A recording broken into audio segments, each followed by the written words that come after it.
তুই বউ নামে কলঙ্ক লো। নাইলে আমি তোর ভাতার, আমি তোকে মানা করছি বাজারে গেছি আর তুই একা একা বাজার চলে গেছিস। শুনো, উল্টো পাল্টা ভাষা খারাপ করবে না, আমার সাথে সংসার করতে ইচ্ছা না হইলে আমাকে মায়ের বাড়িতে দিয়ে আসো। একবারে অরিজিনাল ঢেমন মাগির পরিচয় দিছিস তাহলে তুই। কেন রে ফেদা কুকুর বেটা? এই ফেদা কুকুর বিটি, এটা তো আমার কথা শুনবি না তো কার কথা শুনবি লো? তোর বাজারে কয়টা নাং আছিল? তুই রোজ রোজ বাজার গেছিস ঝুমুরি মাগির মতো ঠোঁট পালি নুট পালি দি, আবার হাত ভরা চুড়ি পাই দি, চুড়ি দি। বুঝতে পেরেছি, কোনো হয়তো ঢেমন তোর মাথাতে বিষ হই দিস আমার লাগি। তুই সর্বনাশ।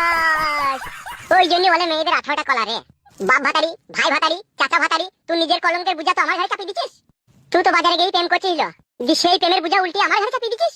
পারবি লো, পারবি, তোরা দুনিয়াতে বহুত কিছু পারবি লো। ওই জন্যই বলে মেয়ে ছেলিল।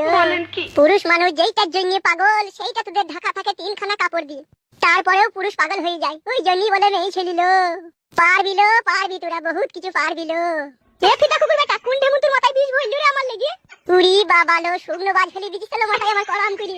পারবি লো, পারবি, তোরা পারবি।